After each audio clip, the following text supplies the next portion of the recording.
Hey crew, it's Pitt, and I'm back with some more Secrets to the Universe. This one is going to venture heavily into the land of the anecdotal, and if you're not comfortable with that, this would be the time to not be here. We're going to be talking about energy manipulation today. We're going to be talking about pulling and pushing energy. I've talked an awful lot before about it, but never about what it is and how to do it. And so we're going to try to do that today. There are not an incredible amount of resources on this anywheres, and it is something that has traditionally been passed on from master to student, like throughout history. And there's a reason for that, but I think that we are at the point where it's about to get pretty critical. Like, if you're not aware of this coming Saturday and the things around that, there are a lot of signs pointing to that. And if it's not this month, then it's probably not ever. But it's a little bit weird out there. And so I'm going to try and get this, at least this out before anything could possibly happen. I'm hoping, praying, and wishing that we get on the other side of this and it's, all good, but I don't know.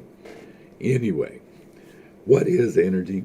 It is what makes us. We are the energy in our body. We are the magnetic force that holds our body together. I've got two magnets here. You can feel the attraction of the magnets if you hold them like this, but if you take one and you spin it the other way, you can feel the repulsion of the magnets. The feeling of the repulsion of the magnets, to me, is the closest to what I do whenever I'm moving energy throughout my body. Throughout history, the energy has been called many different things. It's been called prana, chi, the spirit, whatever it happens to be, but it is what comprises the you that rides inside the meat suit. The meat suit is not you. You are the spirit or the prana or the chi inside of it. And through intentionality and focus and meditation, you can learn to manipulate those things. Something that needs to be said before we start talking about it, we're going to swap over to this graphic. It is not mine. And I can't even see who it is down here because I've got a pop-up down here. But this is just to show the location, so I got something to point at. This really doesn't have your particular center. The you who you are resides in one of these locations. And that is, for the most part, excluding the divine.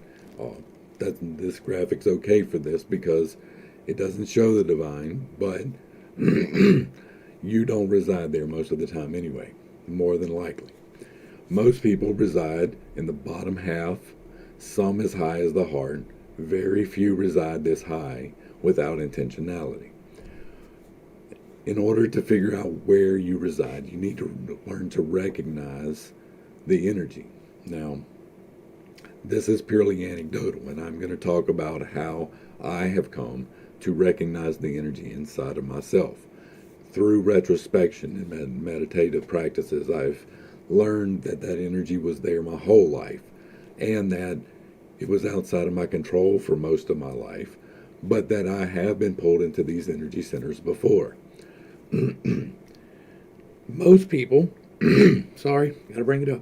Most people have not had the experience of life or death, but some of us have. And so if you are one of the people who have had the experience of your life in mortal danger, that feeling, that it feels like you're sucked down into your hip section, and that everything pivots around that point.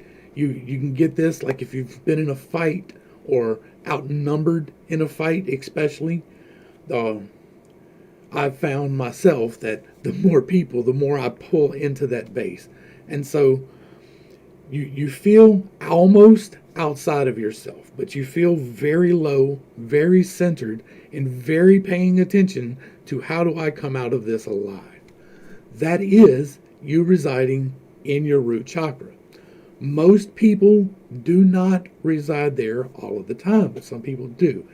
People who have lived through extremely abusive situations, people who are in PTSD situations, they tend to cluster around the base. It is hard for them to pull out into the other energy centers because the trauma is so impactful upon their energy that it keeps them pushed down.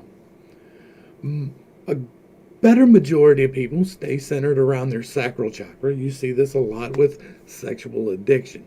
If you have ever been extremely attracted to someone, now I'm not going to try and get into what your sexual practices may be, but if you have been extremely attracted to someone else and you knew that tonight was the night, and that not only was tonight the night, but like in the next couple of minutes, you get focused in a way that pulls down towards your hips, and you're very much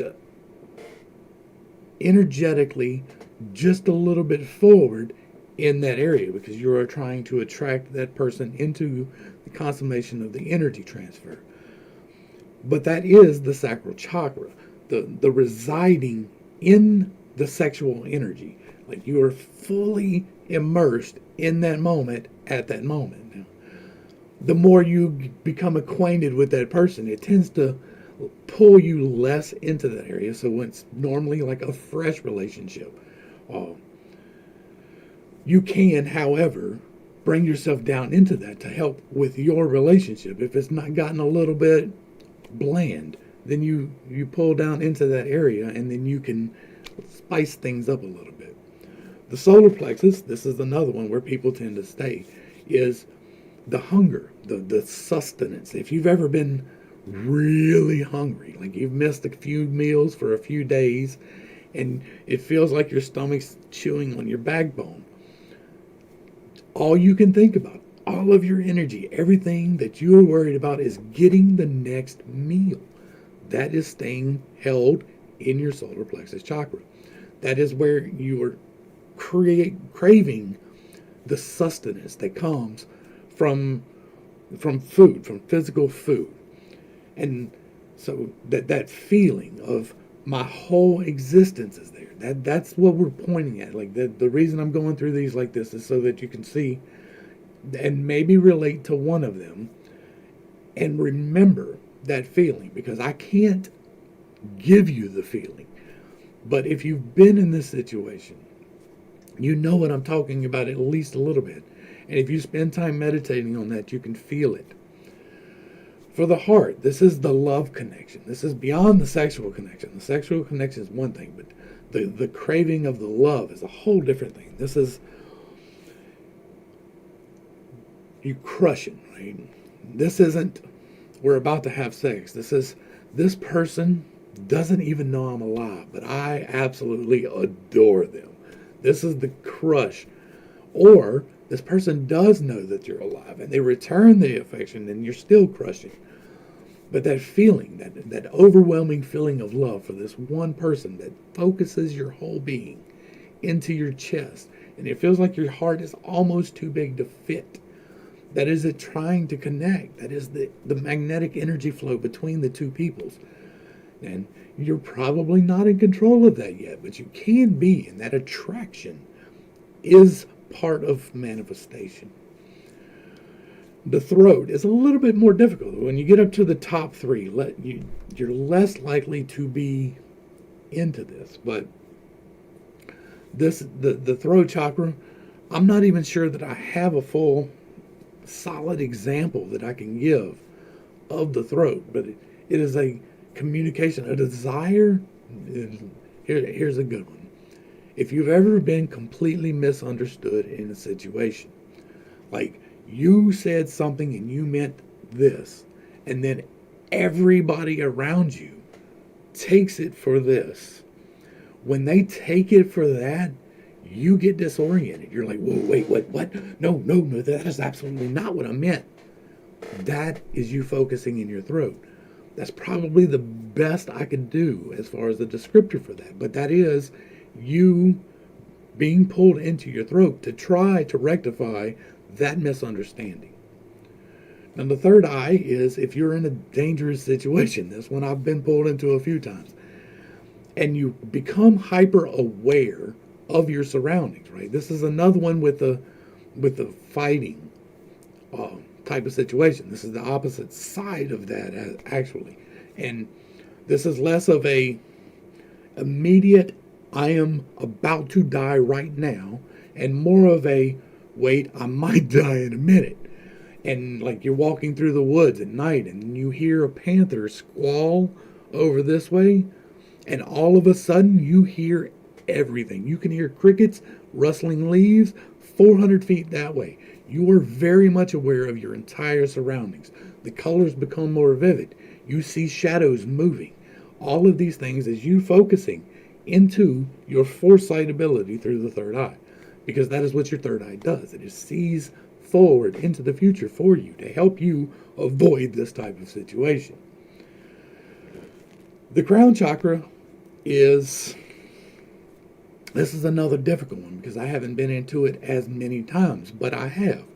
And this one is really, really purely anecdotal, because if you have not had this experience, you will not know what I'm talking about. But when I said the prayer of salvation in the church, and I went forward to the altar and I said the prayer of salvation, I was pulled into my crown chakra. That was an acceptance of the divine by the mortal. There have been other experiences separate from being in the church that have revealed the same thing to me. In meditative practices, when I was carried in the hand of the divine through the entirety of the universe, and I saw how things are, work, and the mechanics of everything, that was a crown chakra experience. That was a receiving of the divine to myself. And then finally, we get to the divine. And that's not signified here because most people, almost all people, have not been here. But some of us have. And so that is the out-of-body experience. That is the disconnection of your soul from the flesh suit completely. That is you standing outside of you, looking at you, doing things that you are not in control of. If you have had that experience, you know exactly what I'm talking about. But if you have not had that experience, you're like, this dude is so full of shit. But it is a real thing. It happens all the time. And despite the fact that it happens all the time, it happens to a very, very tiny bit of people because it is not the run-of-the-mill normal experience. But it is something that you can do outside of the emergency situation. All right, now that we've talked about that, how can we recognize the energy? There are meditative practices that are good for helping you with this. The chi and the prana work helps you with this, but I'm going to try and do it from a different angle because I have aphantasia. If you're unaware what aphantasia is, it is the inability to visualize anything in your mind. I cannot close my eyes and visualize anything. I can't picture a piece of grass, a box. I can't picture, if I'm looking at this screen right now, this whole screen right now, and if I close my eyes, I cannot picture that. But as an aphantasic, I don't know if this is exclusive to me because I don't know anybody personally who also has this problem. But I know what the things are, right? I know I can't tell you that there's a black border from a picture in my mind, but I know that there is a black border. I know the layout of my living room, 3 rooms over that way, so that I know where every piece of furniture is, but I cannot picture that. I just know. It is an innate knowing of the position of things. And that is where I operate from on a meditative experience. Once I became aware of what aphantasia was, and then not everybody did that. Like I got in trouble in 3rd grade because I told my teacher I couldn't picture. We were supposed to picture something, and I told my teacher I couldn't do it. And so I got in trouble for that. Like I literally got in trouble for something that I had no control over, and just being honest about it. So I learned to lie in 3rd grade about that, and so I just played along to get along. And it took me being an adult and learning that other people had that to understand that that is a thing. And so if you have that problem and you have never heard of that before, if you can't picture anything, I got something for you. Other people have this superpower where they can visualize things. And that is an immense help in meditation. But it is also a hindrance because you can picture something.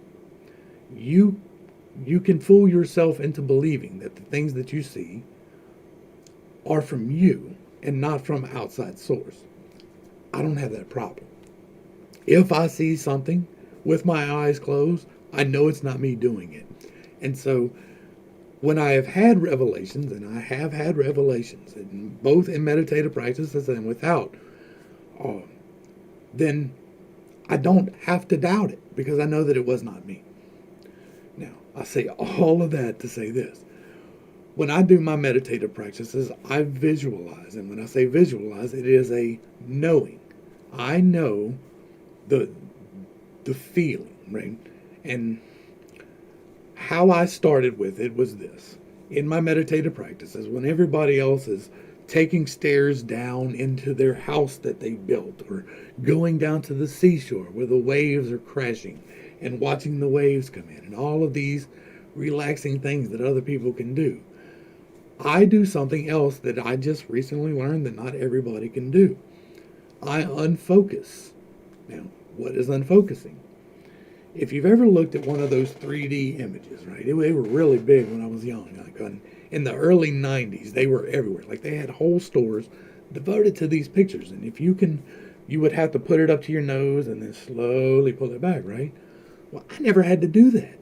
I could walk up just like this, and it is just over arm's reach, right? And I could just unfocus my eyes, and it would pop out at me within seconds. And like my cousin would get mad at me, and I was like, "You're just not doing it right." Well, not everybody can do that, but I can. Maybe it's part of the aphantasia. Maybe it's not. I don't know. But I can sit here and look at this camera and then unfocus behind it. I can just do that. I can unfocus. So when my eyes are closed, I can unfocus in the same manner without seeing anything. And when I unfocus, it's like a disengagement inside myself. Part of the meditative practice is that when you start is dealing with breath work. And breath work is very important because breath work achieves a few different things. One, it hyperoxygenates the body. That helps to induce the state of euphoria. The state of euphoria helps you to relax into the meditative practice and to trust the session and what is going on. So it is important that you do the breath work, the full, complete breaths. Fill your lungs all the way up. Empty them all the way out. Hyperoxygenate your body. That's what you're doing. Do it safely. Do it carefully. Be careful because you can fall down and pass out if you try to do that while you're standing up. Somebody's going to try to do that standing up. I'm telling you now, don't do that. Sit. This pose right here is a little bit excessive. I don't do all that. I lay down. But I can unfocus and meditate now without the breath exercises in the way while walking. I can do that by unfocusing. The second thing that it does is it helps you to visualize the intake and the outtake, and the concentration removes your consciousness from your body. A lot of meditative practices will tell you to start focusing in your feet, right? And clench your toes and release them. And as you release them, let them go and not worry about them no more. And then you move to the soles of your feet, and then your ankles, and then you're all the way up, all the way up. I don't have to do all of that. I can disengage before that. But the point of that is to disengage you from your body. It is to let your consciousness know, okay, I don't need to worry about my toes anymore. Okay, I don't need to worry about the soles of my feet anymore. Okay, I don't need to worry about my ankles no more. And as you're breathing and you're hyperoxygenating and you get in that euphoria, you're less focusing on your body, and it allows your spirit to disengage from the meat suit. The next way that I learned to identify it was through my own pulse. As I'm laying there, right, I'm disengaging and unfocusing, but I can't picture anything. So what I do is I feel my pulse in my body. Because you're breathing so deeply and you're becoming disengaged, you can feel the pulse of your own heart in your body. And what it feels like to me when I do that is this. It's the backwards when they're pushing against each other. And you can direct that through meditative practices.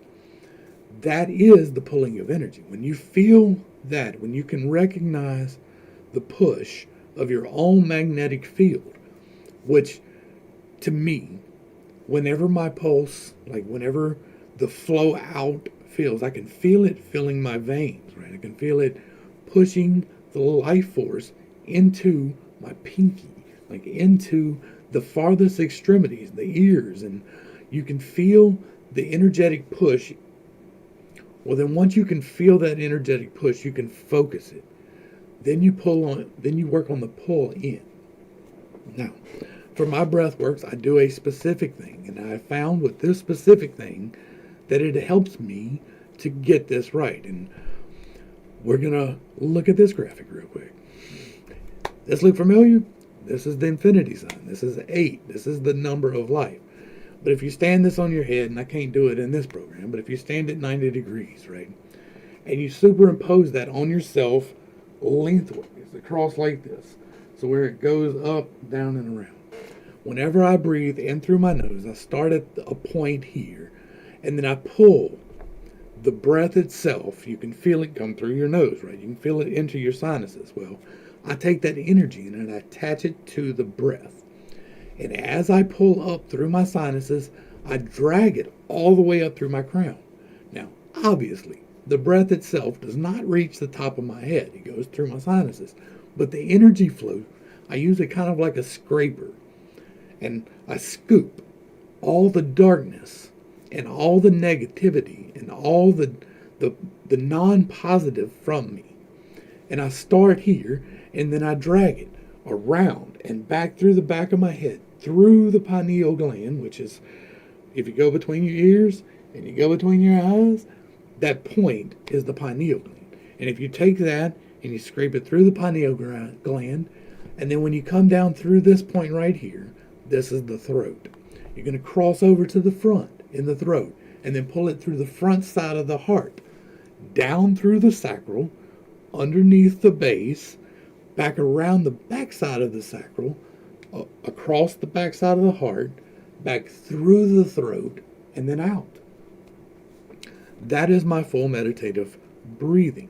I don't do the hold. I don't do all of that anymore. I do a continuous flow breath exercise. I pull in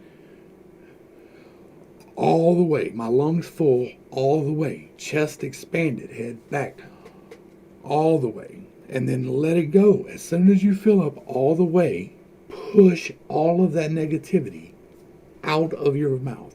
Breathe out of your mouth all the way. If you do this in a continuous flow, it will not take you long to disengage. You get hyperoxygenated quite quickly. There are points in time when you will need some of the other breathing exercises. The hold is a good exercise to work on later.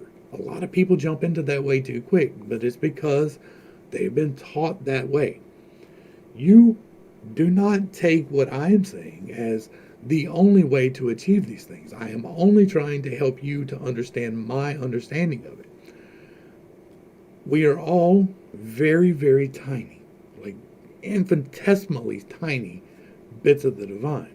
And we all are the energy that resides within us. That is who you are. You are the energy that makes up the whole of you're what holds together the flesh suit. The flesh suit is not you. Whenever this goes away, you will still exist. Now, I'm not going to get into theological debates on what happens after, but I can tell you this. If the soul is eternal, then it had to be somewhere before. My personal belief is that we have contracts that we make. You can call them sacred contracts. That's how I first came into the idea. But you agreed to certain trials, and you agreed to certain problems and certain blessings throughout your life. And how you react to those things is part of your divine soul's path.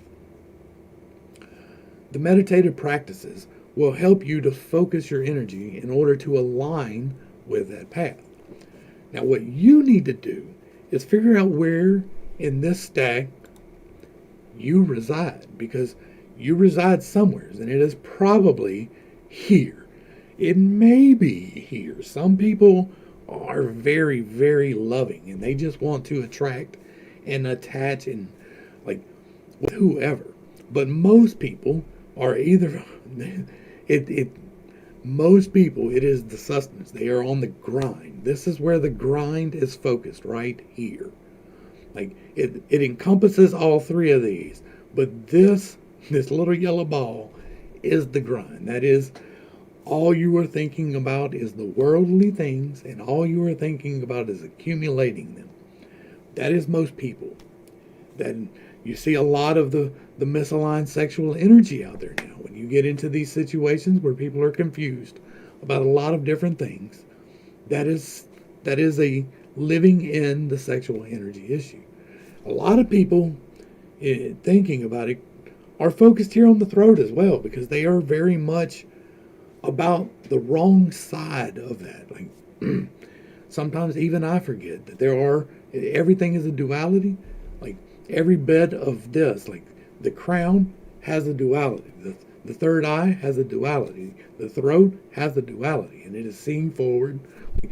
For the third eye, you're either seeing forward towards positive outcomes or you're seeing forward towards negative outcomes.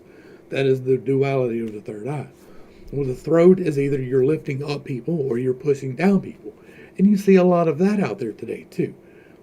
From both sides of any particular spectrum that you want to talk about. There are people that are using their throat wrong. So it does seem that there may be, that just came to me, but yeah, there could be a great deal. Now, there's not a whole lot of people, like the third eye, if you're stuck in your third eye and you're living there, then you're like paranoia. Like that's medicated level paranoia. That is always looking for the forward idea and never living in the moment. We are meant to stay here. The heart that holds us together is where we are meant to reside as a soul. We are meant to reside in our heart. There are several beliefs that hold that the heart has three separate chakras of its own. Like there's a upper, a lower, and a middle. I don't know about all that. I think that the heart is itself. I think that the whole unit operates as one. But that is where we are meant to be as people. We are meant to be loving, helping people. Now, a lot of people misalign it. They are the opposite of that, right? It's a dipole. So where you're meant to be loving and happy, then you're selfish and not. And that is the dipole of the heart. But you're meant to stay in the state of love. And if you do, that is where enlightenment lives. Right? You can become enlightened in a single experience that has happened. I can attest to that. But the evolution of your enlightenment, it is one thing to understand that there is gravity, but it is another thing to understand why gravity works, right? Well, it's the same with this. It's one thing to understand and to even experience the divine experience or the out-of-body experience, and you can still not reconcile that with the mortal and what you understand.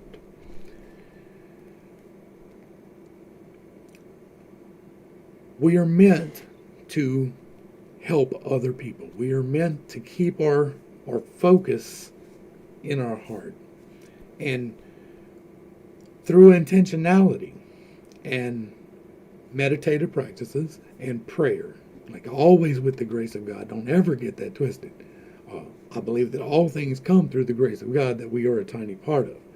And part of the multiverse is, like when you are manifesting your multiverse, pulling yourself through the chakras will bring that into existence, right? Because if you're living in the wrong part, you can't manifest the thing that you need. So you need to be able to move freely, up and down, up and down, up and down. And I can to a great degree, completely disengage myself from my body willfully. I can see forward. I can love other people. I can give sustenance as well as receive it. I can focus my sexual energy in the correct manner. I can focus my base energy in the correct manner. But that is only through hard work and meditation.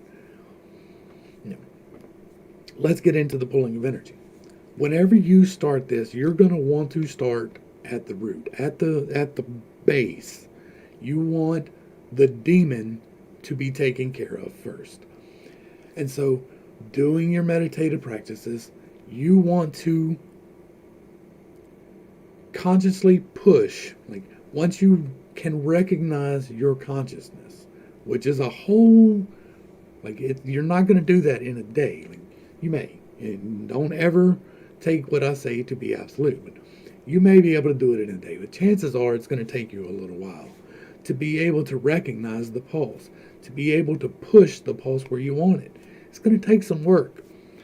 But when you can, and you're doing your meditation and you decide, okay, today we work root, what you want to do is you're going to do your breathing practices and get to the point of disengagement. You're going to get to the point where your consciousness is disengaged. And then you are going to focus it. You do that by literally thinking about the spot. Now, other people can tell you to visualize, and that can probably work if you can visualize. But what I have to do, because I am different, I can't visualize a glowing ball, right? But if you can visualize, then you visualize this right here without the white spot. You want red. You want a clear, pure red. If it's pink, you're misaligned between your root and the divine. If it is slightly orange, you're misaligned between your root and your sacral. And the others, it is possible to engage root and crown, but the magnitude order is greater. Every step away from each is a magnitude of difference. So it is extremely unlikely that your root and your crown are going to be your influence. It is more likely that your root and your sacral will be your influence, or that your solar plexus and your heart will be your influence. You're going to push it into the root, and you're going to visualize the glowing red ball. But for me, what I have to do is, when I close my eye, I get static. It's like looking at what used to be on the TV after midnight, right? Nothing but white noise. But through my meditative practices and intentionality, I can change the slightest thing about that. I can do that much. I can turn it clear. I can go from static of black and white to either black or white.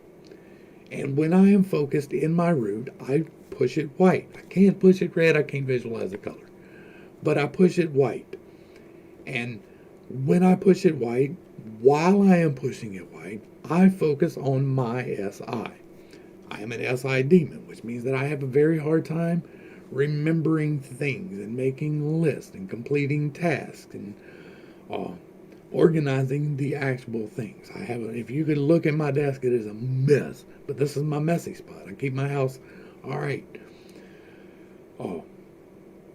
But I focus specifically on that and what I can improve in that in order to improve my life. How can I better organize myself to go forward? Where am I missing my organization? What is biting me in the ass because I am not taking care of it in the manner that I need to be? And while I am doing that, I am clearing the screen. And when I clear the screen and I identify the problems, then the area is clear. And then after a week of doing that, and really, you're going to have a tendency to want to skip. You're going to have a tendency to want to just gloss over it. Okay, I've done this one time. I understand what's going on. I got this. No, you don't. Spend time in it. At least a week. Just on the one side. Don't even try to move any energy anywhere else. Only push it into your root. Only focus on your root. And then take active steps in your root. If you have a problem staying organized, get a calendar and fill it out. Put in there exactly what you need to do and when you need to do it. Make yourself lists. Make yourself sit down and make lists. I know you hate it. I hate it too. Now, your particular point in the stack is going to be different from mine. 1 in a 32 chance, right? There's 32 types. So there's a 1 in 32 chance that we align in the same way, especially in the bottom 4. Or well, not in the bottom 4, but the throat and the heart and the sacral and the root, right? The third eye and the throat and the sacral and the root. They're interchangeable depending on your type. Anyway, so there's a 1 in 32 chance that you're going to align with where I'm at. But there's also, like, you could be a TE, and you need to focus on where you are ignoring what other people are saying, right? Or you could be a TI, and you are not paying attention to your own logical going forth.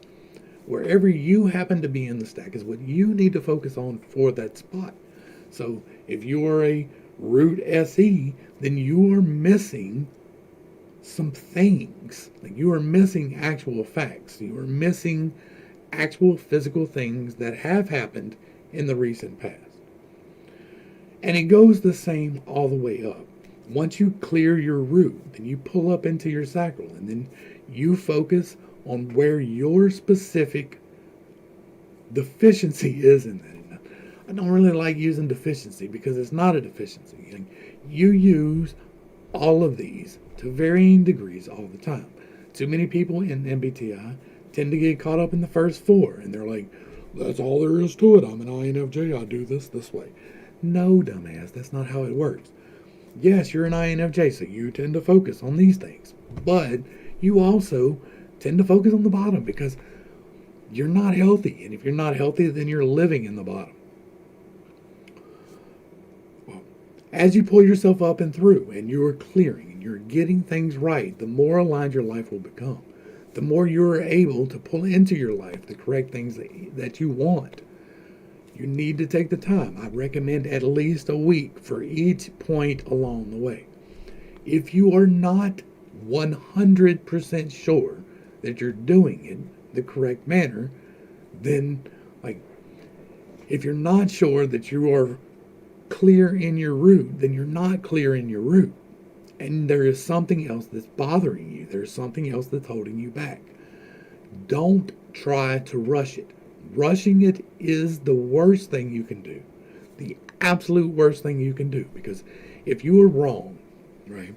If you are wrong about having your root and your sacral aligned, per se, but you're good on your solar plexus and your heart, and then you pull up into your throat, and then into your third eye, well, this is where manifestation starts really happening.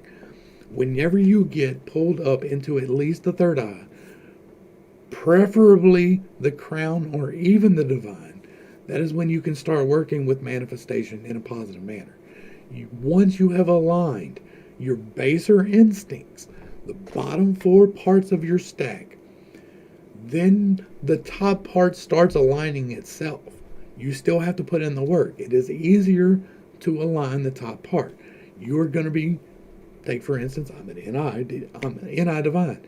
It is going to be really easy for me to get to the top of my stack and to identify paths going forward flawlessly, as long as I am taking into account all of these things. It's not going to be a difficult step for me. People who are SE divine are not going to have a problem if they're a mechanic fixing whatever, right? They're already naturally more aligned for that. Now, if you are focused down here, then you are using these for the wrong reasons. And that is where the misalignment comes up here. Is because you are off down here, you up here are using it for the wrong reasons. That's why I say wait until you get at least up here. But it really is better before you try to intentionally manifest to be at the crown or divine. Those are your strongest points. You are aligned in your intentions and you are aligned in your resources from here. And so then it makes manifestation happen in a positive manner without the ramifications that can come from misintention. Misintention will hurt you. If you are down here and you are trying to pull in a sexual partner, right? Because that is where this energy is focused. That is what you are focused on. And if you put the effort and intentionality into pulling in your sexual partner here, and then you're pulling the wrong one more than likely.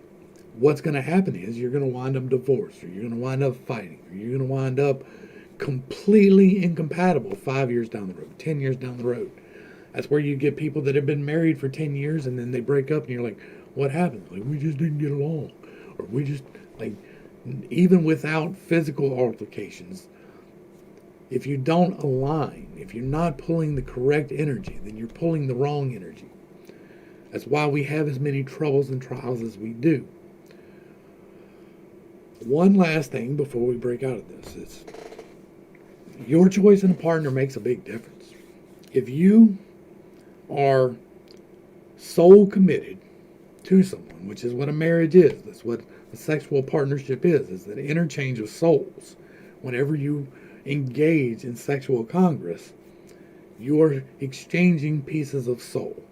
You are accepting a piece of hers and giving her a piece of yours, or vice versa. And so the person that you choose to do that with makes a big difference, like an enormous difference on where you will line up. If you are aligned with someone who is opposed to your own personal goals, you've got a serious problem. Like, I'm never going to tell somebody, oh, you should get divorced. I always think that there needs to be work done. Always. That is why you're together in the first place, because you agreed to help each other work on things.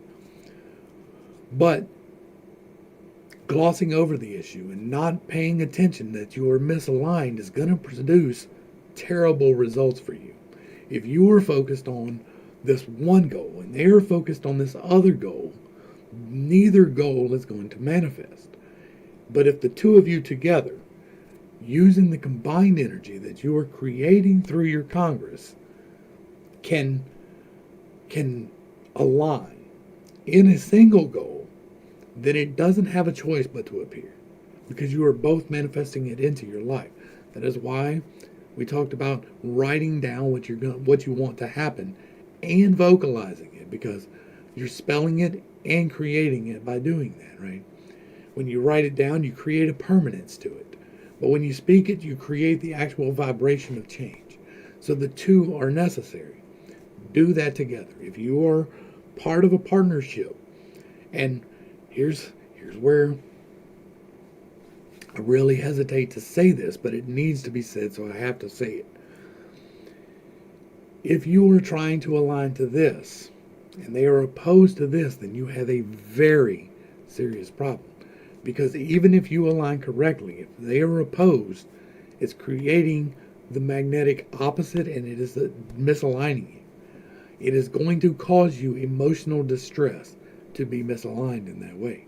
It's going to happen. That is why I always talk about being honest and forthright about everything. Like, if you're dealing with something like this, your partner really should know about it.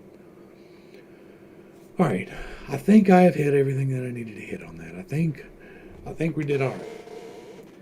If you have questions or comments, leave them down below. If I didn't explain something well enough, leave it down below. If you'd like something more detailed, leave it down below. I look forward to your comments, because then I know where I need to go with things.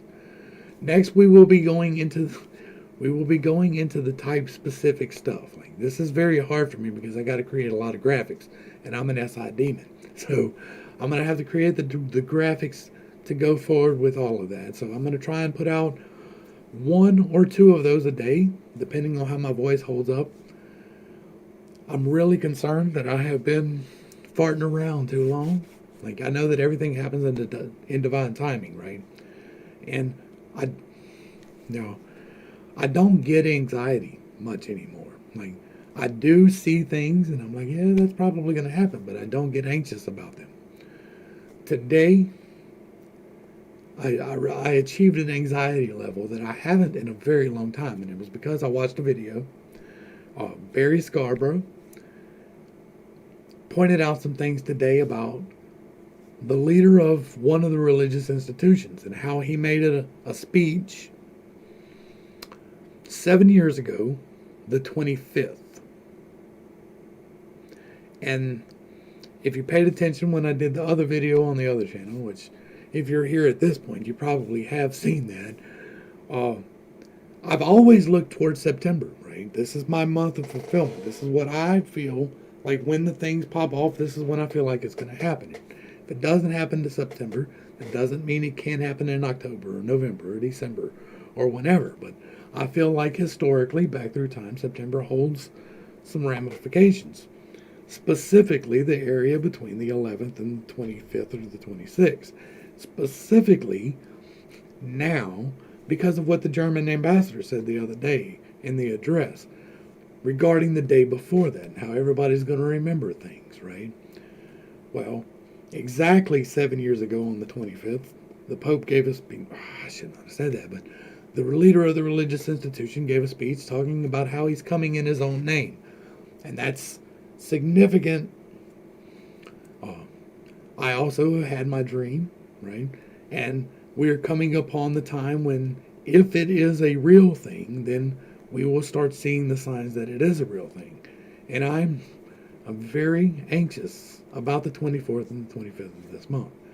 That is not anxiety beyond despair. That is just, I'm on heightened alert for these days. And once we get into October, I won't, if we make it through September, everything's going to be okay.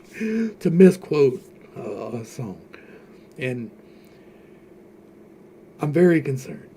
Keep an eye out. I'm hoping, how I got onto this, I'm hoping that I am able to get out the type specific stuff prior to that. I don't know that I'm going to get them all out. I don't know. I don't think that it is going to be a finish everything on the 24th or 25th or whatever day around there happens to be. But I do believe that it might be a very firm beginning to something. I don't believe we will make it to the term mid selection process that is coming up here in November. I don't believe that they're going to allow us to get to that. And I think September is going to be the time to pop it off. All right, wrap it up.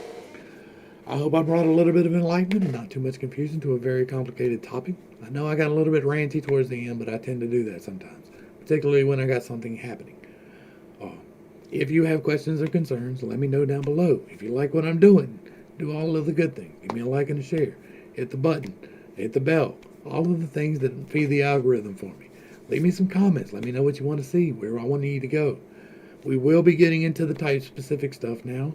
We've talked about energy pulling. When we talk in the specific stuff, we will be talking about pulling energy through each specific point in each specific type. There are 32 of those, so it's going to take a little while to work through. We will be starting with Chris's. To the crew, thanks for hanging out. I appreciate every single minute that you are here with me, and I am praying for you every single day. I love you.